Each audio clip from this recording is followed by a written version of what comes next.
Hegaan jadiin nama daare guyyaa takkaas gamma daare anuu sifan kuula jiruu kee amma daare. Madaan kee kan kooti mucaa koo anuu sifan guuta dhumaa kee numna si caale nan caalu jabaadhu sin baasa gumaa kee dankaasi dhankee itti bochuu dhufee na tusaaka cufaa kee boquu gad qabaa hin adeemtu qabeen ol si kaasa kufaa kee.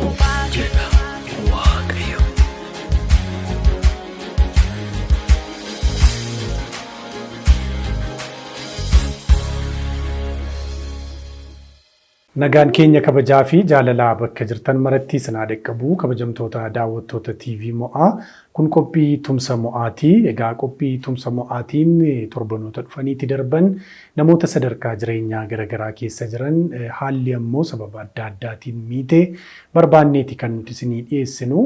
Isin daawwattootni keenya ammoo biyya keessaaf biyya alaa jirtan waamicha keenya dhageessanii tumsa adda ta'e hedduu isin galateeffachiisu haga ammaatti taayisaatii jirtanii fi akkuma yeroo kaanuu jennu waaqayyo sinaa kabajuu nagaa guddaa keessa jiraadhaa jechuuti jaallannaa.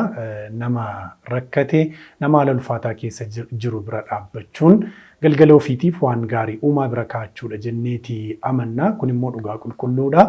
Egaa waan agaarraatti taayisaa jirtaniif hedduu isin kabajna hunduma keessaniyyuu. Har'a sammuu qophii Tumsa Mo'aatiin magaalaa Finfinnee keessaatii baanee gara naannoo Furiitti deemneeti jirra. Egaa sababni har'a gara sana nu geesse ammoo gara mana kabbadaa garramaati kan nuti deemneeti jirru. Akkasuma haati warraansaas daa'imni isaa tokko immoo nu bira jira. Tokko gara maatiittidha kan inni galeeti jiru. Kabbadaan eenyudha? Haala inni har'a keessa jiru maalidha kan jedhu waa hunda kaasaa waliin turtii ni taasisna. Keessumaa yeroo torbanootni kun yeroo itti artistiin kabajamaaf jaallatamaa ta'e uummata Oromoo hunda biratti saba kaan biratti iyyuu artistii Hacaaluu Hundeessaa itti wareegame waggaa 4 guuteeti kan inni jiru.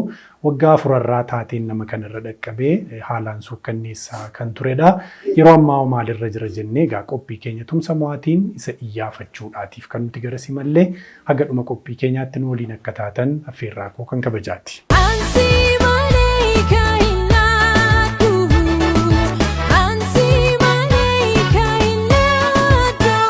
Egaa kabbee gara mana keessanii dhufneeti jirra.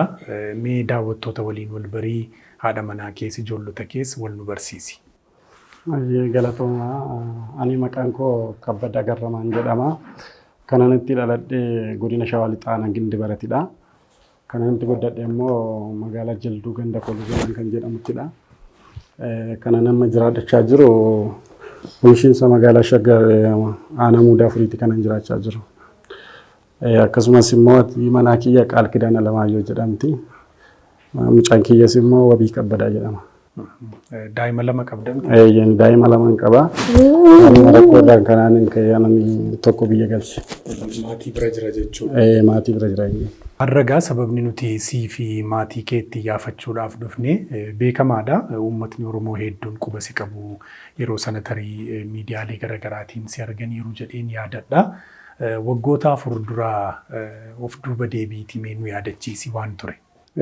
Ani akkuma beekamu gaafa artistii keenya Hacaaluu Hundeessaa wareegamudha kan miidhaan qaamaa kun narra ga'e. Akkuma Oromoo fi qeerroo qarree kamiyyuu gadda ibsachuuf ani manaa bahee haalan taanne haala yaaddamneedha kan balaan kun narra ga'e.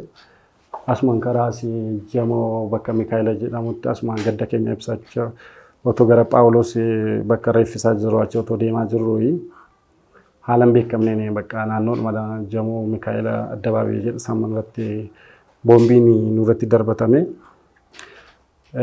Ijoolleen baay'een na biraa yoo wareegaman ani isaan keessaa kanan luka koo lamaan dhabee jirudha. Isa keessa bakka yeroo sanatti rukutame ani Alaartii Hospitaaliin galee naannoo ji'a 3 kanan achitti yaalamaa ture. Alaartiitti yaalamaan ture achi booda bakka baay'ee ulfaataa ture dhiiga kollee fixadheetan. Dhiiga leetira nama leetira 16 dhiiga namaatti aan fudhadhee fayya. Kanaaf baay'ee bakka maaninati nama keessaa baay'eetan bakka hundayyuu dhiiga koo fixadhee leetira 16 fudhadheetanii kananii namatti deebi'ee ji'a 3 achitti yaalamaan ture. Erga achi bahee immoo uummanni Oromoo biyya alaas biyya keessaas jiran yeroo sana maatii dhumatu na qaqqabe. Haadhuma manaa koo Qaalkidaana Alamaayyoo jedhamtu sanadha yeroo sanatti kan dafee durseetu na qaqqabe iyyuu jechaadha. Achi luka kiyya kana isa kana yeroo sanatti baay'eema cite bakka boombiin muluun narraa mure. Isa kana garuu yeroo sanatti yeruma sana lukuma isa kana iyyuu mursiisi jennaan amma maatiin isaa dhufanitti iyyuu hin mursiisu jetteen ishiitu dursee na qaqqabe. Amma ijoollee daadolii kiyya jiru asii isaan dhufanii guyyaa sadaffaatti bakka humna ol taanaan isa kana narraa muranii. Bakka amma isa kana mursiiseen inni kun immoo baay'ee caccabee daakkamee maal jedhee baay'een gurraacha'ee bakka isa kana erga mursiisee booda kana hin mursiisu jedhee tamman bakka amma ji'a 3 booda gara manatti kanan fudhadhee galee jechaadha luka kiyya kana. Gaafa kaanii bakka humnaa ol taanaan bakka inni kun mana fudhadhee galeen jeensoo natti hidhanii amma asitti. Jeensoo amma keessatti natti hidhanii dhiigni isaa dhaabbachuu dadhabee algaa keessa gadi ba'e. Achi bakka guyyaa 2 bulee humnaa ol taanaan achi deebi'eetanii gara biraallee deemeetan ture gara biraallee firii barreessanaan isaan immoo hin dandeenyuudhanii gara abeet hospitaalitti haala artiin hundinaa barreessee ture. Isaan immoo hin dandeenyu naan jedhanii achi bakka isaanuu yeroo sana lammataas hin deebitee mursiiftu naamna jedhaniituma alaartii dura na sossobani. Narvii sitti ta'a gaangiriitti jijjiirama luka kana mursiisi naamna jennaan lakkii luka kiyya tokkicha dhabeen jira lammaffaa kana immoo hin mursiisu tokkicha mallee ofirraa nan bifadha naamna jedheen fudhadhee bahee isaanis bakka lammata hospitaala kanatti hin deebituu farramiitti bahinaan jedhanii. Achi booda bakkaanis farrameen bahee isaan sibiilicha narraa hiikaniit jeensoo natti godhani. Jeensoo gaafa natti godhanii booda guyyaa 2 fudhadhee guyyaa 2 gaafa mulu humnaa olitti ta'ee achi booda bakka achi gara biraas riiferii deemnaan isaanis hin dinee achuma deebi'ee tanaan gaafa nan achi deebi'ullee bakka ibsaan hin jira istoora keessa kan isaan na wishanii too maaliif didee ba'e quufa isaa didee ba'e jedhanii too duraanillee bakka ibsaan hin jirre dukkana keessa kan isaan na wishanii jechaadha. Guyyaa lammataa isaa naannoo sa'aatii 8tti kanaan ofirraa mursiisee jechaadha luka lammaffaa. Achi bakka erganii madaan kiyya naa qoree boodadhaa kanaan fudhadhee too gara manaatti galee maatii firri kiyyas maatii kiyyas ishinis na bukkee dhaabatanii otoo gaafa sana ishiin na qaqqabu baatteeyyuu obbolaan kiyyallee maatiin kiyyallee na qaqqabani. Innaa haadha manaa kiyyatu dursee na qaqqabee otoo ishiin jiraachuu baatteeyyuu waan gaafa sana hin hafin ture nan du'an ture. Achi bakka booda maqoyyaa beetii nagashanii achi isa iyyuu hin gashinuudhanii yeroo sanatti luka kiyya tokkitti qeensa kiyya waan beektuuf reeffa baay'ee jira. Reeffa baay'ee sana keessa quba tokkitti kiyya waan beekteef kan ishiin achi keessa doktoroota kadhattee to'an achi keessa na baasanii maqoyyaa beetii nagashanii malee otoo ishiin daftee na qaqqabu baattee immoo ani lubbuun nafuun ture gaafa sana. Kunoo bakka ergasii amma bakka luka lammataas mursiiseetan achi booda bakka ammanni Oromoo biyya alaas biyya keessaas jiran yeroo sana jabaadhu bakka asirra jiranaan jechaa turanii. Namni tokkos alaas biyya keessaas kan itti yaalaman gargaara turanii biyya alaas biyya keessaas jechaadha. Haa ta'u malee immoo gargaarsi naaf godhame gargaarsa danuu miti. Amma kanarra hin jira kunoo.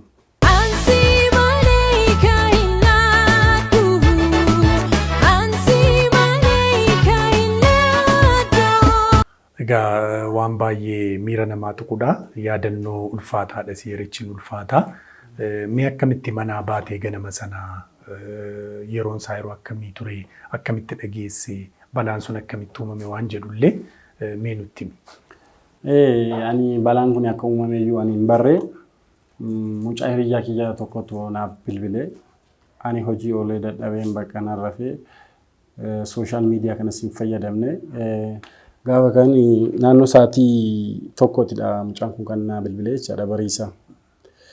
Achuma eessa jirtaa jennaan achi mana jiraan jedheeni Haacaaluu ajjeesanii naan jedhe. Gaafa kan akkamatti bakka shurraabiidhaan hin bahee kootiyyuun keewwanne bakka caammaa akkatti hin keewwadheen beeku. Bakka asuma gadi kaadhee yeroo hin bahu karaan homtuu namni tokko hin jiru. namni tokko hin jiru bakka naannoo addabaabayii kana gaheetan hogganaas deemu nama tokko hin dhabe. Achi bakka qeerroo qarreen sabbataa dhufaniiti gaafa ofirra deebi'ee ilaalu qeerroo qarreen sabbataa dhufaniiru. Asii naannoo addabaabayii sana gahanii gaafan isaan argu bakka isaanuma faanaan qajeelee jechaadha gara jamoo kanatti. Malee wanta yaaddamnedha. Nuti immoo nuti tokkoffaa gadda ibsachuu fi nuti haacaaluu jechuun nu jechuudha. Gadda keenya ibsachuu fi bakka bakkuma reeffa isaa sana deemnee too achuma gadda keenya ibsannee deebina jenneeti. Garuu dubbiin akka nuti yaadne miti. Hiriyoota kiyya baay'een dhabee anillee kun har'a luka kiyya lamaan dhabeetan manatti irraanfatamee jira kun akkasitti. Hiriyoonni keessa hedduun sibiraa dhumaniiru jechuudha yeroos. Ayyan ana nama 8tu rukutame namni 7 na bira wareegamanii gaafa sana. Amma ansi garramu keessa silkiidhuma keenyallee waraqaa eenyummaa keenya waan kiisiidha qabnu mulu nurraa fudhatanii kan kiyya irratti yeroo ishiin gaafa dawwaltu kabbeen akkasitti alaartii hospitaalii galeera rukutamee too jedhanii too tokkicha bichaa bilbila irraa kaasanii hin cufanii bakka. Ijoolleen sun amma eenyummaa akka ta'e maal akka ta'e hin beekamne namni beeku hin jiru. Amma ijoolleen sun akkasumatti reeffi isaanii ambulaansii nuti amma sa'aatii sanatti of hin beennu. Hangaafii zinatti ta'e amma irratti luka kiyya isa kana rukutamuu hin beeka malee isa kana rukutamuu hin beeku. Akkamitti rukutame ani garuu isa kana bichaadhaan ambulaansii narra oofanaa ta'u maalaa ta'u ani akkatti ni caccabe gaaffii natti ta'a. Ani gaafa sa'aatii kanatti luka kiyya lamaan bichaa otoo hin taane harki kiyya mirgaa kunillee hin hojjetu. Gaafan kufusaan akkasitti hin kufee qubni guddaan kun akkasitti na yara garagaree yeroo lamaan akkas opereeshinii goosisee beektaa. Innaa waa tokkoyyuu nyaatayyuu kanaan hin fayyadama malee amma kanaan waa tokkoyyuu qabuu hin danda'u jechaadha. Bishaan burcuqoo kaasuu hin danda'u misa kanaan. Maaliif tikishaa kanarraa citee hiddatu naan jedhanii tokkoffaa yaala gahaa waan hin arganneef malee harki kiyyallee bakka ittiin deebi'a ture. Sibiila gashina keessa jennaan lakkiin barbaadu akkanumatti naafaa ta'u jedheetan didee mana yaalatti illee jechaadha. Kanaaf harki kiyya keenullee yaala gahaa waan hin arganneef malee hin fayyaa jedhee yaadaan. Egaa itti deebina isatti gara boodaarra yeroo sana gaa'ela dhaabbatteetta qalkidaan waliin wal fuutanii turtan immoo hiriyyummaadhaan turtan? Yeroo sanaaniif ishiin walitti dhufneeti reefu ji'a ja'a guunna. Anumaaf ishii walitti dhufne gaafa ji'a ja'a guunnu anan balaan kun nurra ga'edha. Nama dhibaa waggoota guyyatti miidhamtee kaatee hagaarraatti miidhama kee kan hundumaa keessatti si faana jirti. Akkamitti yaadatta ishee? Ishiin oolmaan ishii waaqayyoomti dachaa lama deebsu malee oolmaan ishii baay'eedha. Guyyaa sana otoo ishiin naqa qabu baattees du'arraa hin oolun ture. Ergasii guyyaa tokko amma obboloonni kiyyallee dhufanii hospitaalatti irraa fuudhanii maal jedhanii amma ji'a 3 jechuun yaa'u hospitaalatti dammoo inni baradoodha intiniinsaa baay'ee qorra gannaadha yeroon isaas baay'ee ulfaataadha. Intiniidhuma kanarra otoo ciistuu yaan ishiin ji'a 3 bakka sana guyyaa tokkotti illee manatti hin deebine. Anuma faanadha bakka ishiin manatti deebite malee oolmaa baay'ee narraa qabdi. Kan marratti kun ergasii duraan illee mucaa tokko qabna. Ergasii kun amma ijoollee 2 godhannee jirra. Egaa mucaa keessan isa tokko jireenyi cimnaan gara maatii geessite moo maaliifi? Amma jireenyi baay'eedhuma natti ulfaate. Manni kiraa jira waan hojii hin qabnu duraan amma hojii humnaa kanan hojjedhaan tureen. Hojiidhuma humnaa kana waan adda addaan hojjedha. Ishiin illee akkasuma mana shaayii wayii jirti turte beektaa. Amma ishumaan maakiroodhaan gurmuumneetidha beektaa kan hojjechaa turre. Amma isaan nama 5dha maakiroon sun.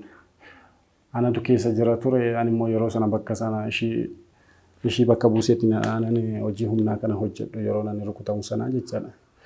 Amma manichis bakki mana shaayii sunis balaan taaneen nurraa gubate.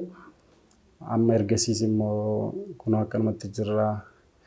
Ishii amma kun maatiidhuma turlee nu gargaaraa jira mana kiraallee nurraa kanfalaa jiru. Kun akkasitti jirra. Baratu ijoolleen kee? Inni mucii biyyaayyuu hin barata. Mucaa inni kun immoo reefu ganaadha waggaa 3ffaadha waan ta'eef ganaa hin gashine ganaadhuma gashuufani.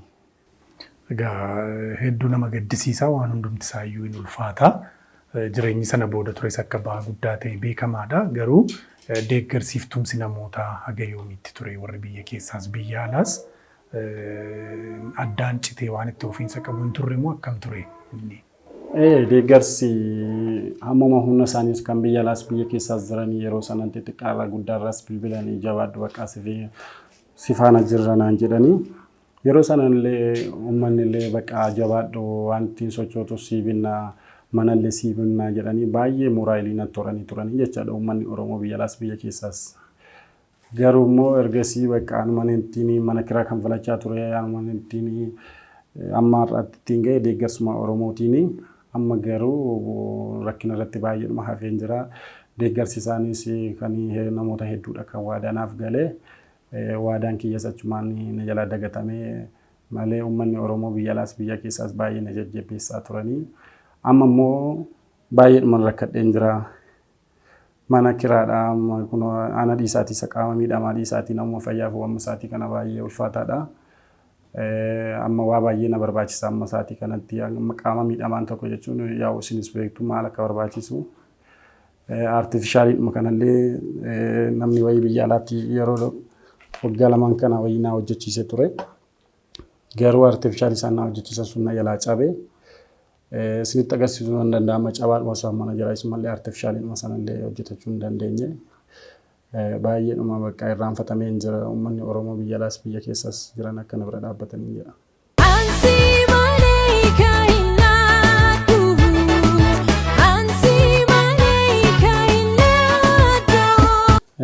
Artifishaalichillee kun isa kanadha kan cabee cabaadhuma kana hojjechuuf amma uummata Oromoo biyya alaa jiranidha kan na hojjechiise nama abbaa dhuunfaati. Artifishaalii kana erga na hojjechiise amma naannoo waggaa lamaati. Artifishaaliin kun amma akkasitti na jalaa cabeeti kan mallee hojjechiifachuu hin dandeenye akkanumatti manatti hin gate artifishaaliillee bakka ergasii kun akkasumatti hin jira amma wiilcheeriidhuma kanaan dallaadhuma keessaa olii gadi socho'a malee erguu hin deemu. Inni cabee kun meeqa barbaada ture? Inni cabee kun birrii 30 kan naa kaffalanii birrii 30 kanaan hojjechiise. Ergasii baqqaa namoota tokko illee dubbisee baqqaa asii hojjechiisna naan jedhanii namoota 2-3 dubbisee tan naaf hin hojjechiifne baqqaa achuma akkasitti na jalaa cabnaanan lafa kaa'ee jechaadha. 30 barbaada jechuudha hojjetamee sirratti. 30 barbaada iyyan. Haa ta'u egaa kana namni tokkoyyuu gochuu danda'a qophii kana ilaalanii namoota namni keenya hawaasni bal'aan akkuma itti biyya alaaf biyya keessaa jiru. Yeroo dheeraadhaaf dhugaa dubbachuuf isa tuukaastee si tumsan si bira dhaabbatanii egaa isaan waaqa biratti si birattis galata guddaa qabu. Amma immoo haalati keessa jirtu ulfaataa dhufe waan ta'eef rakkoowwan akkasii waan si barbaachisu tokkos inuma taayisoo maa shakkii hin qabnu taayisanii nutti agarsiisaa jiru waan ta'eef namoota hedduu bira dhaabbatanii karaa mo'aa namoota dhiyaatan tumsaa jiru galata guddaa qabu waaqa birattis nu birattis akkuma sila jedhee. Egaa nama gaddisiisa waa hedduun isaa tariitii isheenis qalqidaanis hojii hin qabdu jechuudha. Amma hojii hin qabdu harkuma maatiirra jirra. Maatii kiyyattu ijoollee dhumaas magaalaa Finfinnee jiran yaa'u haalli warroonni baadiyyaa amma haalli amma keessa jirru baay'ee likkii waan hin taaneef warroon maas fira kiyya wal natti dhiyaatutu mana kiraas waa tokko isaan namni tokko dhufee qallaba nu daasisee deema ji'a dhuftu abbaan tokko noo gafale akkanumatti nu kan faranii nu jiraachisaa jiru mana kiraallee. Egaan seenaa baay'ee nama gaddisiisu namatti dhaga'amu dhaga'aati jirra maaliifi artist Hacaaluu Hundeessaa nama guddaadha. Amantaan kamillee osoo hin qoodin Oromoof saba guutummaa biyya kanaaf Oromoo irra kan darbee nama dubbatu nama dhaabbatudha. Kabajaaf jaalala guddaa qabnaaf hundi keenya. Isa dhabuu irratti immoo guyyaa isa dhabne irratti namootni hedduun si fakkaatan hedduun immoo wareegamanii akka kana qaama miidhamanii balaa baay'ee waan laphee eenyu keenya irraa fayyuu hin dandeenye agarra. Baatee nutti dhufee waan nama gaddisiisudha. Kanaaf namoota haala akkasii keessa jiran karaa danda'amiin hundumtuu bira dhaabbachuutii qabna. Haati warraan kee qalqidaan immoo waanuma xiqqoo waan yeroo sana yaadattu taate yeroo sana uumamee fi haala irra keessa jirtan illee isheen immoo gabaabsitee nutti himtu. Egaa qalqidaan nutillee asiin si galateeffachuu barbaannaa maalii fi dubartootni jajjaboon akka kee eenyuun nu barbaachisu wal jaallattanii wal fuutanii reefuu isinii ji'a ja'a ta'u taateen akkasii namatti jaallattu irra yeroo dhaqqabu umurii kee kanaan ulfaataadha. Waan yeroo sana uumame akkamii yaadatta miira sana har'ammoo haala akkamiirra jirtu warra kana lamaan nutti himi. Galanni Waaqayyoof haa ta'u ani Qaal Kidaana Alamaayyoo jedhama. Akkuma beektan Qaal Kabbadaan abbaa warraa kooti. Haalli gisee sanarra jiru ulfaataadha. Uumaa miti jenneetuma irra darbine. Sa'aatii kanammoo Waaqayyoodhaan isa qaqqabsiisee darajaa kanarra kan isa qaqqabsiisee du'arraa kan isa hambise waan isa jaalatuufi. Kanaaf erga ta'e uumaa miti jenneeti kan dabarsine gisee saniif haalli ulfaataa ture kan irra darbe. Kanaaf ammoo galanni Waaqaaf haa ta'u uumaa mitiin jedha. Akkamitti yaadattamee miirri nama dhukkuba miira ulfaataadha garuu waan yeroo sana uumame nu yaadachiisi namni sirraa dhaga'uu barbaada. Kan isa bira ture siidha kan isa ammaarraatti isa waliin jiru isadha. Waaqaa fi akka ishee fi nafee jedhe innis waan ta'eef mee nu yaadachiisi. Gisee saniif ulfaataadha baay'ee ulfaataa ture gisee inni dhukkubsatu birriin tokko si rakkifti gisee sanitti mana yaalatti. Amma garuu kan namni isa gargaaree Waaqaan gaditti kan isa qaqqabsiise uummata Oromooti. Maaliif rakkina baay'eedhaan gisee saniin dubbatamu darbu jechuudha. Kan namni sirraa ta'uu dhaga'eetti tola. Kaaniif jabina taata haalli ulfaataan kam yoo namatti dhufe haadholiin dandamatanii akkamitti keessa darbu akka qaban ati immoo dargaggeettiidha. Isa ta'uu nu kaastiin barbaade. Gisee saniif maal jedhameetu ibsama. Naanna'eesi bakka waa baay'eetu natti dhaga'ame. Dhiisisumaan bakka haalli qilleensaa gisee san likkiisumuti. Kanaaf hundumaa dhiiseetu mana darajaa kanarra kanan isa qaqqabsiisee wabiillee garaatti baay'ee isallee garaatti baay'ee shinti beetii geessan ture. Gisee sanallee manaa siin turre bakka biraa turre haalli shinti beetiin illee rakkisaa ture gisee sanii. Duddatti baay'ee tananii gaariin kun illee hin jiru gisee sanii namatu biyya alaarraa ergee fi duddatti baay'ee maal jeetan aduutti kanan isa baasu gisee sanii. Gisee san obbolaayyaan maal isaas akkas biran dhufanii ture. Ana bakka darajaa kanarra kanan isa qaqqabsiiseetu tokko tokko ta'e eeguma sirriidha. Dubartiin gattee deemti. Reefu garuu naaf inni ja'a garuu haala baay'ee keessa dabarsee tanan isaas qaqqabsiise. Mucaa koo garaatti baay'ee tanan utuun isa duddatti baay'ee shinti beetii isa geessu. Garuu ergesaniis immoo haalli shinti beetii rakkisaa taanaan warri biyya alaa keessas jiranis biyya keessas jiranis firoonni isaas mana kana kireessaniifiti. Haalli shinti beetii mijataadha amma shinti beetiidhaaf isaa fi ammoo ergesanii isaanii mana kiraa illee kan nurraa kaffalaa jiranii jechuudha barbaade. Haa ta'u inni miira ulfaataadha miira dhukkubbii guddaadha wanti darbee har'a haala akkamiirra jirtu. Har'as kun isaanumatti nu gargaaraa jira amma jechuudha. Uummatuma Oromooti biyya keessas jiran biyya alaas kan jiran firoonni isaas firoonni kan koos bakka amma qaban harka isaaniitiin tanqasaaqasaa kan jirru jechuudha. Kanaaf biyya alaa keessas biyya keessas warri jiranis akka bukkee dhaabatanii jedha. Dabarsi kiyya kana bakka. Maalidha wanti sin rakkisu wanti sin itti ulfaate har'arra wanti sin akka malee sin dhiphisu tu akkas ta'e wanti jettan maayini? Ani akka kiyyaatti amma yeroo illee dhukkubsatu amma eengadda baay'ee dhukkubsatee ture. Garuu bajaajii tokko abeeti bakka isa baachuudhaaf hin danda'u haqni kiyyaa olii amma kanaaf eengadda dhukkubsatee sa'aatii 9tti mana yaalaa ijoollee kaasee tanan mana yaalaa kan isa geessan. Utuu bajaajiin tokko bukkee isaa jiraate bajaajii luka 3 uummanni Oromoos uummanni biyya keessas warri jiran firroonni isaas bajaajii luka 3 illee utuu bitanii kennanii fi akka sammuu isaatti dhaga'ame maaliif sammuutti ilmoo dhiiraati waa baay'eetu dhaga'ama. Utuu nanis akkana ta'eeti akkasitti baay'ee utuu hin galee jechuu danda'a. Kanaaf amma danda'ame bajaajii luka 3 uummanni Oromoo biyya keessas anjirata bajaajii luka 3 bitanii akka kennaniif akka sammuu isaa eeganiif hin jedhan dabarsi kiyya kana. Yeroo inni na dhukkubedhu haalli isa rakkisu sitti dhufan akka malee sitti dhaga'ama si miidha. Mee nutti miidhagi. Baay'ee natti dhaga'ama bakka maaliif haqni hin qabu utuu haqni hin qabaadhee gochuuf hin danda'a.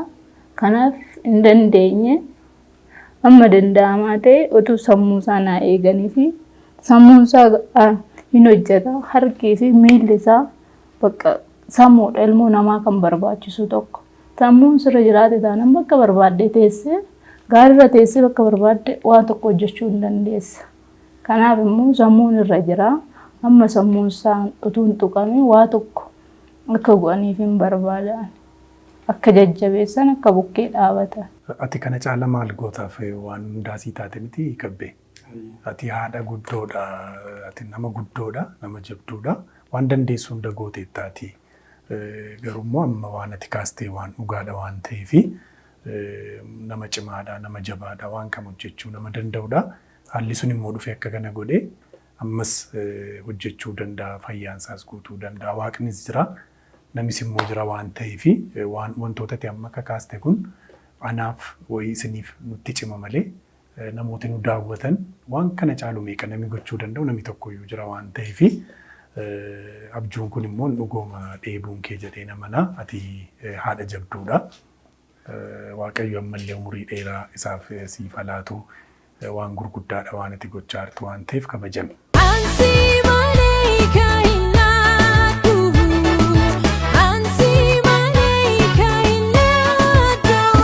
Egaa kabbee haala baay'ee ulfaataa ta'e keessatti nama akka kanaa of biraa qabaachuu keetti maaltu sitti dhaga'ama? Har'allee dubbii isheen dubbattu nama dhibaa. Duraan dursee baay'ee ani waaqayyotti aansee ani ishii galateeffadhu waaqa gaditti ishiidha.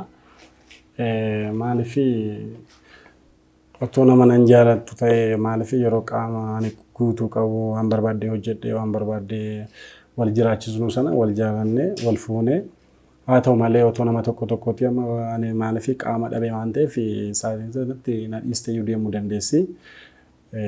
Ani baay'ee waaqa gaditti guddaan ishii galateeffadha. Maatii kiyya hundayyuu akka obboleessaatti akka abbaadhaatti akka haadhaatti kan nama bu'ee kan na jiraachisaa jiru kan waan hundaa na jiraachisaa jiru. Mana fincaanillee akka dallaa kanallee hin galle turre gara biraa turre. Haala mijataa miti lafarra waan ta'eef mana fincaasisaa. Duddatti illee baattee achi keessa nagashiitii baay'ee uletaa hedduu narraa qabdi waaqayyoomte dachaa lama ishee eebbisuun jedha. Ittaansuudhaan maaliif dhalli namaa yaa'u qaama miidhamuun sammuu miidhamuu miti. Ani sammuun koo nagaa ta'e taana waan barbaaddee hojjechuu nan danda'a.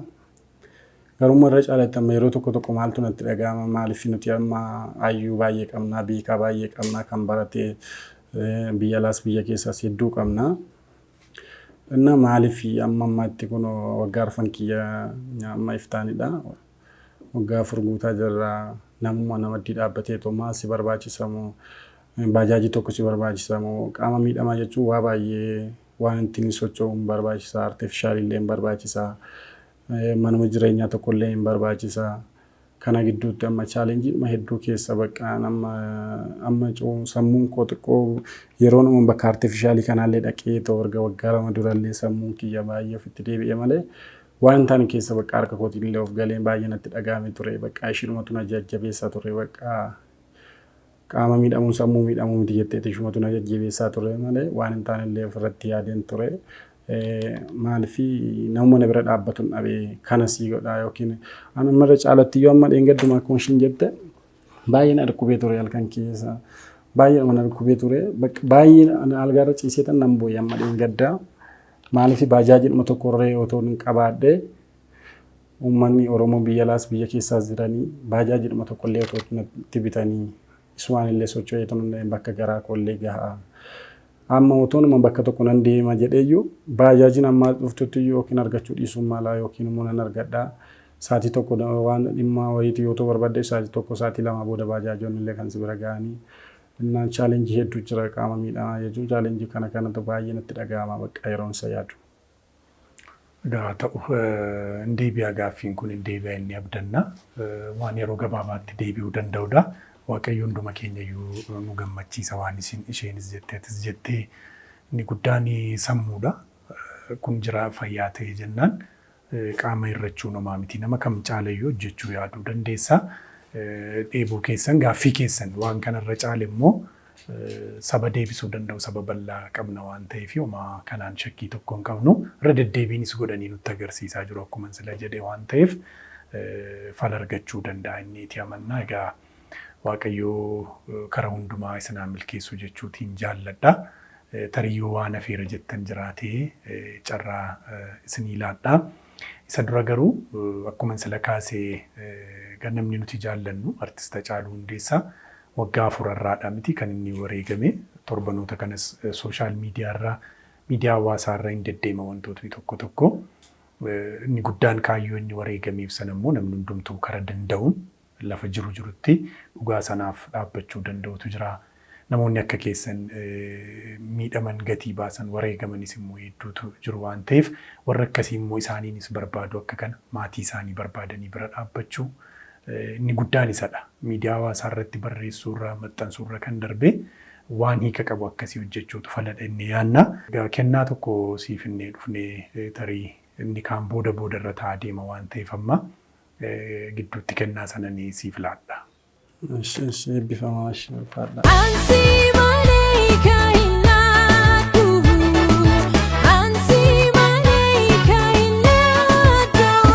Egaa kennaan kun kabbee maal akka keessa jiru cirtee nutti agarsiista. Yeroo gara kee dhufna jennu akka TV mo'aatti waanuma kana waan ati jaallattu inni amanna. Inni kaan immoo irraa jala taa'aa deema waan ta'eef kabaja guddaa wajjin jaalala guddaa wajjin isinii ilaallaa jechuudha. Haa ta'u yoo cirtee nutti agarsiiste immoo nutti tola.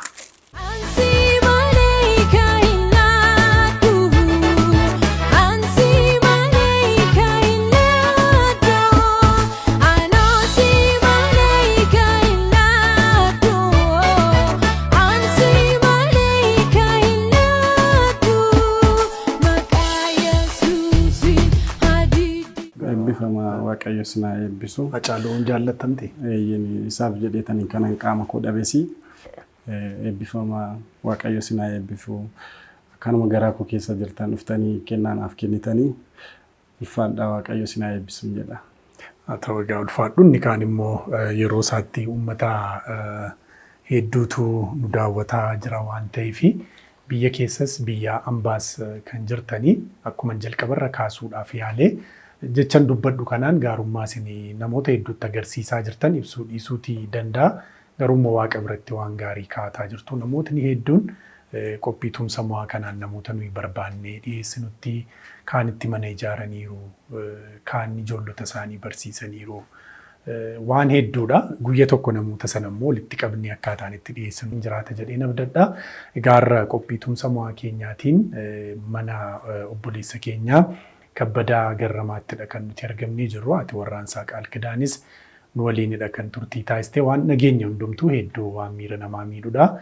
Daa'imni isaanii tokko bakkee taphachuu filate gara bakkee nu jalaa deeme inni tokko immoo sababuma jireenyatti ulfaateef maatii isaanii bira geessanii baadiyyaa kaaniiti kan jiru. Umurii isaa sanatti innis magaalaa Finfinneetti osoo baratee ijoollota kaan waliin dorgomaa ta'ee gaariidha jenneeti amannaa. Foddaa televizyiinii irratti lakkoobsa herreega baankii garaagaraa kan isaanii barraa'eeti jira kunoo argaatii jirtu. Bilbilli isaaniis kunoo jira. Karaa hundumaa bilbiltanii fi waan dandeessaniin immoo utuu hin tuffatin bira dhaabbattanii gaaffii isaan amma kaasaa oolan waggaa 4 waan isaanitti mataa dhukkubsatan akkasin Waaqa jala taatanii gaaffii kana deebistan homaa shakkii hin qabnu.